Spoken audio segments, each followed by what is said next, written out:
Good morning, students. So in today's class, we are going to solve problems on subsidiary book. So ಇಲ್ಲಿ ಹೊಸ chapter subsidiary books ಅಂತ ಇದೆ. ಆ subsidiary books ನಲ್ಲಿ total 4 books ಬರ್ತಾವ.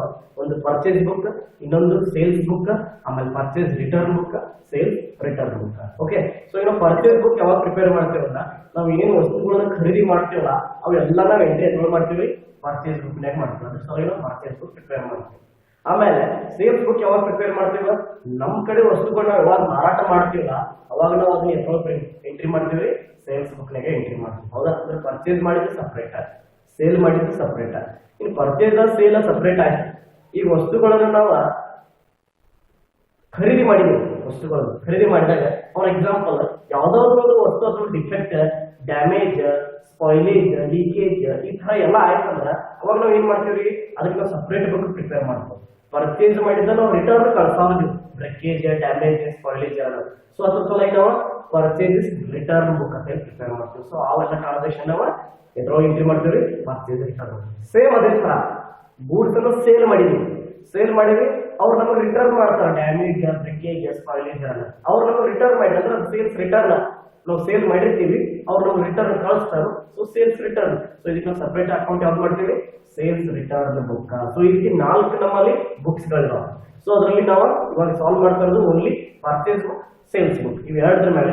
ಆಮೇಲೆ ನೆಕ್ಸ್ಟ್ ಕ್ಲಾಸ್ ನಾಗ ಪರ್ಚೇಸ್ ರಿಟರ್ನ್, ಸೇಲ್ಸ್ ರಿಟರ್ನ್, ಆಮೇಲೆ ಅದಾದ್ಮೇಲೆ ಟೋಟಲ್ ಕಂಬೈನ್ಡ್ ಆಗಿ 4 ಒಟ್ಟಿಗೆ ಸಾಲ್ವ್ ಮಾಡೋಣ.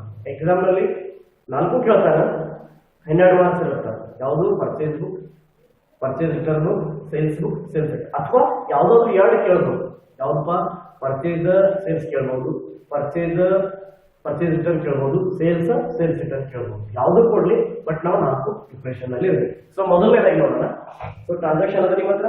ಸೊ ಮೊದಲನೇ ಟ್ರಾನ್ಸಾಕ್ಷನ್ ಅಂದ್ರೆ purchase goods from ಹಾಂಡಾ and company ಅಂತ. ಹೌದಾ? ಗೂಡ್ಸ್ ಅನ್ನ ಯಾರ ಕಂಪನಿ ಮಾಡಿದ್ರು, ಹಾಂಡಾ ಅಂಡ್ ಕಂಪನಿ ಅಂತ ಹೇಳಿ ಗೂಡ್ಸ್ ಕಂಪನಿ ಅವ್ರ ಕಡೆಯಿಂದ ಗೂಡ್ಸ್ ಅನ್ನ ಖರೀದಿ ಮಾಡಿದ್ರು. ಸೊ ಎಷ್ಟಿತ್ತು ಅದ್ರ ಅಮೌಂಟ್, 2450. ಸೊ ಇಲ್ಲಿ ಪರ್ಚೇಸ್ ಅಂದ ಕೂಡಲೇ ಎಲ್ಲ ಬರಬೇಕು, ಇದನ್ನ ಎಂಟ್ರಿ ಮಾಡ್ತೀವಿ ಪರ್ಚೇಸ್ ಬುಕ್ ನಲ್ಲಿ. ಸೊ ಬರೋದಿಲ್ಲ ಏಪ್ರಿಲ್ 1 ಇನ್ವಾಯ್ಸ್ ನಂಬರ್ ಅಂತ ಇದೆ. ಇಲ್ಲಿ ಫಾರ್ಮ್ಯಾಟ್ ನಲ್ಲಿ ನಮ್ಗೆ ಇನ್ವಾಯ್ಸ್ ನಂಬರ್ ಪ್ರಾಬ್ಲಮ್ ನಾಗ ಕೊಟ್ಟಿದ್ದಾರೆ 1 2 3 ಅಂತ ಹೇಳಿ. ಸೊ ನಾವು ಇಲ್ಲಿ ಡೈರೆಕ್ಟ್ ಹಾಂಡಾ ಅಂಡ್ ಕಂಪನಿ ಅಂತ ಹೇಳಿ ಎಂಟ್ರಿ ಮಾಡ್ತಾ ಇದ್ವಿ. ಹಾಂಡಾ ಅಂಡ್ ಕಂಪನಿ ಅಂತ ಹೇಳಿ ನಾವು ಎಂಟ್ರಿ ಮಾಡಿ ಅಮೌಂಟ್ ಕಾಲಮ್ ನಲ್ಲಿ 2450 ಅನ್ನ ಎಂಟ್ರಿ ಮಾಡಿದ್ವಿ. ಸೇಮ್ ಅದೇ ತರ ನೆಕ್ಸ್ಟ್ ಹೋಗೋಣ ಟ್ರಾನ್ಸಾಕ್ಷನ್. ಏನಂದ್ರೆ sold goods to Ramneet and company. So sold goods to Ramneet and company ಅಂತ ನಾವು ಒಂದು ಅಂಶ ಗಮನದಲ್ಲಿಟ್ಕೋಬೇಕಂದ್ರೆ ಯಾವುದೇ ಕ್ಯಾಶ್ ಟ್ರಾನ್ಸಾಕ್ಷನ್ ಆಗಿತ್ತು ಅಂದ್ರೆ ನಾವು ಈ 2 ಅಕೌಂಟ್ ಅಲ್ಲಿ ಎಂಟ್ರಿ ಮಾಡಂಗಿಲ್ಲ. ಪರ್ಚೇಸ್ ಕ್ಯಾಶ್ ಅಂದ್ರೂ, ಸೋಲ್ಡ್ ಗೂಡ್ಸ್ ಫಾರ್ ಕ್ಯಾಶ್ ಅಂದ್ರೆ ನಾವು ಎಂಟ್ರಿ ಮಾಡಂಗಿಲ್ಲ. ಓನ್ಲಿ ಕ್ರೆಡಿಟ್ ಬೇಸ್ ಇರಬೇಕು, ಅಷ್ಟೇ ನಾವು ಇದರಲ್ಲಿ ಎಂಟ್ರಿ ಮಾಡ್ತೀವಿ. ಕ್ಯಾಶ್ ಸಿಸ್ಟಮ್ ಇದ್ದಿದ್ದು ನಾವು ಇದರಲ್ಲಿ ಎಂಟ್ರಿ ಮಾಡಂಗಿಲ್ಲ. ಯಾವ್ದಾದ್ರು ಸಪೋಸ್ ಕ್ಯಾಶ್ ಬಂತ, so we are going to ignore it. So sold goods to Ramneet and company directly ₹1000. ಹೌದಾ? ಸೊ ನಾವು ಅದನ್ನ ಬರ್ತದೆ ಏಪ್ರಿಲ್ 7 ಇನ್ ಡೆಬಿಟ್ ನೋಟ್ ಅಂತ ಹೇಳಿ ಬರುತ್ತೆ. ಇದಕ್ಕೆ ಎಷ್ಟು ಅಮೌಂಟ್ 871. ಸೊ ನಾವಿಲ್ಲಿ ಸಾರಿ, ಇದು ಡೆಬಿಟ್ ನೋಟ್ ಅಲ್ಲ, outward invoice. Outward invoice. So purchase return ಗೆ ಡೆಬಿಟ್ ನೋಟ್ ಬರುತ್ತೆ, ಸೇಲ್ಸ್ ರಿಟರ್ನ್ ಗೆ ಕ್ರೆಡಿಟ್ ನೋಟ್ ಬರುತ್ತೆ. ಸೊ ಇದು ಔಟ್ವರ್ಡ್ ಇನ್ವಾಯ್ಸ್, ಇನ್ವರ್ಡ್ ಇನ್ವಾಯ್ಸ್, ಇದು ಔಟ್ವರ್ಡ್. ಸೇಲ್ಸ್ ಅಂದ್ರೆ ಔಟ್ವರ್ಡ್ ಇನ್ವಾಯ್ಸ್. ನೆಕ್ಸ್ಟ್ ಸೊ ನಾವಿಲ್ಲಿ ಡೈರೆಕ್ಟ್ಲಿ ಔಟ್ವರ್ಡ್ ಇನ್ವಾಯ್ಸ್ ನಂಬರ್ ಬರ್ತೀವಿ. ರಮಣೀತ್ ಅಂಡ್ ಕಂಪನಿ ಅಂತ ಹೇಳ್ಬೋದು ಅಮೌಂಟ್ ಕಾಲಮ್ನಲ್ಲಿ 1000 ರೂಪೀಸ್ ಅನ್ನ ಎಂಟ್ರಿ ಮಾಡಿದ್ವಿ. Same continue next transaction. Date 6 purchase goods from Burari and company.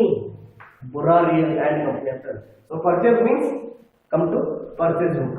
Date 6 invoice number 789 Burari and company in amount column ₹6400. ಹೋಗಿದ್ದಷ್ಟೇ entry. ನಾವ್ ಏನ್ ಮಾಡ್ತಾ ಇದೀವಿ, ಓನ್ಲಿ ಕಂಪನಿ ಹೆಸರು ಬರೀತಾ ಇದೀವಿ, ಅಮೌಂಟ್ ಕಾಲಮ್ ನಲ್ಲಿ ಅಮೌಂಟ್ ಅನ್ನ ಎಂಟ್ರಿ ಮಾಡ್ತಾ ಇದೀವಿ. ನೆಕ್ಸ್ಟ್ ಹೋಗೋಣ. Date 8 sold goods to Kapadia and company. So ಇಲ್ಲಿ date 8 outward number 902. So Kapadia and company ₹2500 direct you are going to enter amount column, that is 2500. Next date 19. So first 18 ತಗೋಣ. Date 18 sold goods to Daman and company. Date 18 ಇನ್ನು outward number 925 Daman and company amounted to ₹1250. So ಏನ್ ಮಾಡಿದ್ವಿ, ನಾವು direct amount column ನಲ್ಲಿ entry ಮಾಡ್ತಾ ಇದ್ದೀವಿ. ನಾವೇನು calculation ಮಾಡ್ತಾ ಇಲ್ಲ. ನಾವು ಅದನ್ನ ಡೈರೆಕ್ಟ್ ಅಮೌಂಟ್ ಅನ್ನು ಎಷ್ಟು ಇರುತ್ತೆ ಅಷ್ಟೇ ಅಮೌಂಟ್ ಅನ್ನು ನೆಕ್ಸ್ಟ್ ಕಾಲಮ್ ನಲ್ಲಿ ಇಡ್ತಾ ಇದ್ದೀವಿ ನಾವು. ಇನ್ನು ನೆಕ್ಸ್ಟ್ ಪ್ರಾಬ್ಲಮ್ ಬರ್ತಪ್ಪ ಹೆಂಗಿರ್ತದಪ್ಪ ಕ್ವಿಂಟಲ್ಸ್ ಆಗಿರುತ್ತೆ, ಯೂನಿಟ್ಸ್ ಆಗಿರುತ್ತೆ, ಅವಾಗ ನಾವು ಮಲ್ಟಿಪ್ಲೈ ಮಾಡಿ ಅಮೌಂಟ್ ಅನ್ನು ತಗೋಬೇಕಾಗ್ತದೆ. ಬಟ್ ಇದು ಸಿಂಪಲ್ ಪ್ರಾಬ್ಲಮ್ ಎಕ್ಸಾಂಪಲ್ ಕ್ರಿಯೇಟ್ ಮಾಡಿ ಕೊಟ್ಟಿರೋದ್ರಿಂದ ಸೊ ಡೈರೆಕ್ಟ್ ಆಗಿ ನಾವು ಅಮೌಂಟ್ ಅನ್ನು ಎಂಟ್ರಿ ಮಾಡ್ತಾ ಹೋಗ್ತಾ ಇದ್ದೀವಿ. Because there is no complication in first problem. ಮೊದಲನೇ ಪ್ರಾಬ್ಲಮ್ ನಲ್ಲಿ ಏನು ಡೌಟ್ಸ್ ಕ್ರಿಯೇಟ್ ಆಗಬಾರ್ದು ಅಂತ ಹೇಳಿ ಅಮೌಂಟ್ ಅನ್ನ ಡೈರೆಕ್ಟ್ ಆಗಿ ತಗೋತಾ ಹೋಗಿ. Okay, next date 19 inward number 205 purchase goods from Kochari and company. ಹೌದಾ, ಕೋಚಾರಿ ಅಂಡ್ ಕಂಪನಿ ಕಡೆಯಿಂದ ಗೂಡ್ಸ್ ಅನ್ನ ಖರೀದಿ ಮಾಡಿದ್ರು. ಎಷ್ಟು ರುಪೀಸ್? ರುಪೀಸ್ 2800. ಸೊ 2800 ಅಮೌಂಟ್ ಅನ್ನ ಗೂಡ್ಸ್ ಅನ್ನ ಖರೀದಿ ಮಾಡಿದ್ರು. ಸೊ ಡೈರೆಕ್ಟ್ಲಿ ನಾವು ಅಮೌಂಟ್ ಕಾಲಮ್ ಅಲ್ಲಿ ಎಂಟ್ರಿ ಮಾಡಿದೀವಿ. ಮತ್ತೆ ಯಾವುದೇ ರೀತಿಯಾಗಿರ್ತಕ್ಕಂಥ ಕ್ಯಾಲ್ಕುಲೇಷನ್ ಅನ್ನ ಮಾಡಿಲ್ಲ. ಸೊ ಡೇಟ್ 19 ಆಯ್ತು, 18 ಆಯ್ತು. Next date 21 purchase goods from shine and company. Date 21 inward number 157 Kochari and Company, sorry, Shine Company Limited. So amount that is purchase amount 1000. So 1000 goods kana ಖರೀದಿ ಮಾಡಿದ್ರು. ನೆಕ್ಸ್ಟ್ ಹೋಗೋಣ, sold goods to Nutan and Company. ಹೌದಾ, so Nutan and company ಅವರ ಕಡೆ goods ಅನ್ನ ಖರೀದಿ ಮಾಡಿದ್ರು. Amount ಎಷ್ಟು ಅದ ರೀ? 800 ಅದ. ಔಟ್ವರ್ಡ್ ಇನ್ವಾಯ್ಸ್ 125 ಅದ. ಓಕೆ, ಸೊ ಅಮೌಂಟ್ ಕಾಲಮ್ ಅಲ್ಲಿ ಅಮೌಂಟ್ ಎಂಟ್ರಿ ಮಾಡಿದ್ವಿ. ಸೊ ಈಗ ನಾವು ನೆಕ್ಸ್ಟ್ ಏನ್ ಮಾಡ್ಬೇಕಪ್ಪ, ಎರಡು ಅಕೌಂಟ್ ಅನ್ನ ಟೋಟಲಿಂಗ್ ಮಾಡ್ಕೊಳ್ಬೇಕು. ಸೊ ಮೊದಲನೇದ ಪರ್ಚೇಸ್ ಬುಕ್ ಮಾಡ್ಕೊಳ್ಳೋಣ. ಓಕೆ, ಸೊ ಇಲ್ಲಿ ಪರ್ಚೇಸ್ ಬುಕ್ ನಮಗೆ ಟೋಟಲ್ ಅಮೌಂಟ್ 6000, 8000, 9, 10, 11,000, 12,000, 12,650. ಸೊ ನಾವು ಟೋಟಲ್ ಎಷ್ಟು ಬರ್ತದೆ? ಇದು 12,650. ಯಾವ್ದಪ್ಪ ಇದು? ಪರ್ಚೇಸ್ ಬುಕ್ ನ amount total. Next sales book ಬರೋಣ. ಓಕೆ, ಸೊ ಮೊದಲನೇದು 3, 4, 5, 5550. ಸೊ ಎಷ್ಟಾಯ್ತು?